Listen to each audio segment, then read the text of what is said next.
جس انسان کو غصہ بہت دیر سے آتا ہے وہ ایک عقلمند انسان ہے۔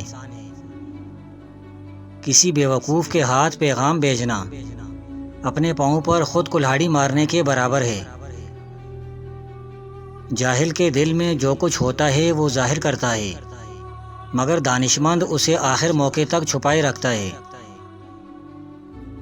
کسی مشکل میں کسی بزدل سے کوئی مشورہ مت کرنا، کیونکہ وہ تمہاری بچی ہوئی ہمت کو بھی ختم کر دے گا۔ غلام وہ ہے جو بیٹھ کر انتظار کرے کہ کوئی اسے آزاد کرے۔ ہم میں سے ہر ایک کو آزاد ہونے پر شرم آنی چاہیے، جب تک کہ آپ کا بھائی غلام ہے۔ ایک ماں اپنے بچے کو مرد بنانے میں 20 سال لگا دیتی ہے، جبکہ دوسری عورتیں اسی مرد کو بیوقوف بنانے میں صرف 20 منٹ لگاتی ہیں۔ ایک بار جب آپ اپنی خامیوں کو تسلیم کر لیں تو کوئی بھی انہیں آپ کے خلاف استعمال نہیں کر سکتا۔ زندگی ایک ایسی جگہ ہے جہاں روزانہ کوئی نہ کوئی نئے سبق سیکھنے کو ملتے ہیں۔ دل کے اندر غلط فہمی زیادہ دیر رہے تو بدگمانی کو جنم دیتی ہے، اور بدگمانی فاصلوں کا باعث بنتی ہے۔ سچے لوگوں کو میٹھی باتیں کرنا نہیں آتی۔ زیادہ وضاحتیں اور زیادہ باتیں اکثر انسان کو قریب نہیں بلکہ دور کر دیتی ہیں۔ انسان کے کپڑے، زبان اور شکل جھوٹ بولتے ہیں۔ انسان کی اصلیت تو وقت آنے پر پتہ چلتی ہے۔ صاف صاف منہ پر بولنے والا کڑوا ضرور ہوتا ہے، مگر دھوکے باز نہیں۔ دوسرے لوگوں میں اپنے اندر کی گندگی تلاش کرنے کو شک کہتے ہیں۔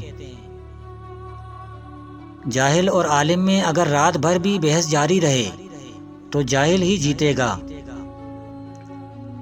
اگر کسی سے صلح کرنی ہو تو پرانی باتیں نہ دہرانا، ورنہ صلح نہیں جنگ ہوگی۔ اپنے آپ میں وہی تبدیلی لاؤ جو آپ دنیا میں دیکھنا چاہتے ہو۔ کبھی کسی کو اس بات کی بھنک بھی نہ ہونے دو کہ تم کیا سوچ رہے ہو۔ قربانیاں دیے بغیر آپ کبھی کچھ بہتر حاصل نہیں کر سکتے۔ اپنی ذات کے اندر ایک ایسا انسان ڈھونڈو جو صرف اپنے لیے ہی نہیں، دوسروں کے لیے بھی جینا جانتا ہو۔ اس علم سے جہالت بہتر ہے جو آداب معاشرت نہ سکھا سکے۔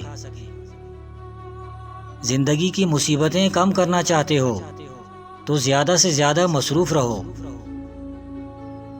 محبت کے معاملے میں ہم سب یکساں طور پر بیوقوف ہیں۔ جاہل کو نصیحت کرنے کا کوئی فائدہ نہیں، جاہل نصیحت کو ٹھوکر مارتا ہے۔ 3 افراد کے خیالات ایک جیسے ہوتے ہیں: پاگل، عاشق اور شاعر۔ انسان کی اس سے بڑی بدبختی اور کیا ہے کہ اسے کسی مستحق انسان پر احسان کرنے کا موقع ملے اور وہ نہ کرے۔ دنیا میں سب سے زیادہ ہمدرد اس شخص کے ہوتے ہیں جو خود دوسروں سے ہمدردی کا برتاؤ کرتا ہے۔ یادداشت ایک ایسی چابی ہے جو ماضی کے نہیں بلکہ مستقبل کے دروازے کھولتی ہے۔ بہادری یہ ہے کہ مصیبت کے وقت صبر سے کام لیا جائے۔ بیوقوف کے ساتھ جنت میں بیٹھنے سے بہتر ہے کہ قید خانے میں کسی عقلمند کے ساتھ بیٹھو۔ اپنی ضرورتوں کو محدود کر لینا بھی بڑی دولت مندی ہے۔ دوسروں کی کامیابیوں سے حسد کرنے کے بجائے خود محنت کر کے اسے حاصل کریں۔ جفا کشی اور محنت سے انسان محتاجی سے آزاد رہتا ہے۔ اپنی تمام پریشانیوں کو اپنی جیب میں رکھیں، لیکن اس بات کا خیال رکھیں کہ جیب میں سوراخ موجود ہو۔ تعلیم آدمی کو کسی دوسرے کا غلام بننے سے روکتی ہے۔ وہ شخص آپ کا نہایت خطرناک اور خفیہ دشمن ہے جو بات کرتے وقت آپ کے سامنے آپ کی تعریف کرے اور پیٹھ پیچھے برائی کرے۔ تھوڑا سا علم دنیا کی سب سے خطرناک چیز ہے۔ 3 کام جو آپ کی قابلیت میں اضافہ کرتے ہیں۔ کسی کام کو کرنے کا پختہ ارادہ کرنا، اپنی ایک ہی بات پر قائم رہنا، اپنے ہر کام کو پوری نیت اور لگن سے کرنا جب تک وہ مکمل نہ ہو جائے۔ میں نے اپنی زندگی میں 2 طرح کے لوگ پریشان دیکھے ہیں، ایک وفادار اور دوسرا مخلص۔